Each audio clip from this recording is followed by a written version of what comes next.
So, Lou has vehicles. One is good, the other one was good. Until the people didn't understand how to do their job correctly and put signs up.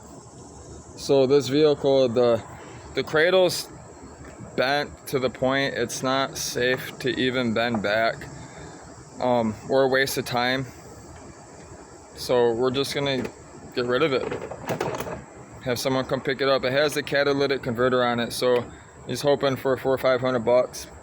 That way he has the money, and then he can sink it into this for his woman. His woman needs a vehicle, and this is actually a really good car. It has a little rust on the bottom, but I mean, we're in Michigan, so it's gonna happen. Even my Focus is starting to peel a little bit because of Michigan salt weather. Salt, period, is terrible for your vehicle. Especially like if you live near the ocean, what will happen is it will actually start rusting in the seals.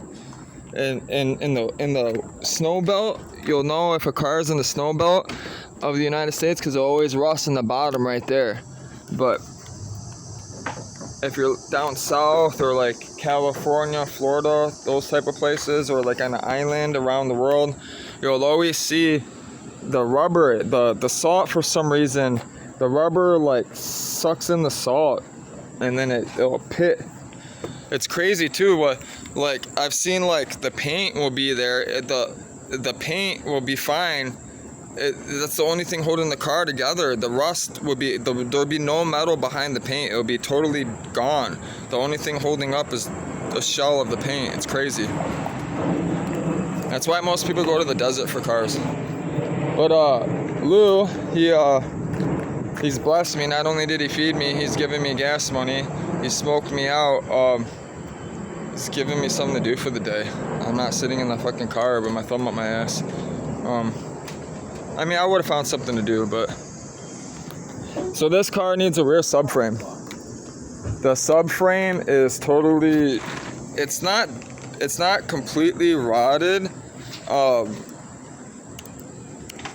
The whole thing, it's only one side. So you got 4 contacts where it actually bolts, it mounts to the chassis, because this car is an actual chassis, it's not a frame. And the rear subframe, where it mounts, one of the mounts, it rusted out completely.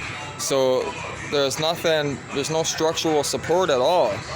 So the car is just kind of just like flopping around in a sense.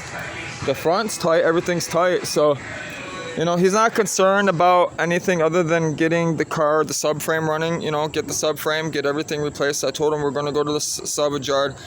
The salvage yards, they don't want to fuck around with all those other parts, so they're going to just drop the whole subframe with the upper control arms, lower control arms, you know, the hubs, all that stuff, axles, even though it's front wheel drive, so it ain't going to have no rear axles. So just, you know, take everything. I told him just take everything. That way you have all one piece, you know, you're replacing everything, everything's good, and then we're just bolting it up. We're just going to be dropping that one and then bolting that one up. So it'll be a lot easier that way. Literally all we have to do is unbolt it, jack up the ass end of the car. The subframe will stay on the ground. We'll slide the subframe out, slide the other one underneath, lower the car on top of the subframe, put the bolts in. That's how you do it. And then get him a new light, and then at the junkyard grab a new front bumper. That's it, really. A new fender. That's it. Car has 134,000 miles on it, and you start it up, it's quiet. He thought, what's funny, all these little 4-cylinders, they make little ticking noises. When I first started getting into imports and stuff, I always thought that there was like a lifter noise, like a lifter tick and stuff. That's just the lifters opening and closing the pneumatics. Yeah, all the valves, the lifters, they're open and closing. They're such high revving motors, that's what you hear is just everything slapping. So yeah, I gotta get going and go deliver pizza at Pisa. So I'll see you all later. This is what I'll be working on for the next couple days. Fun stuff.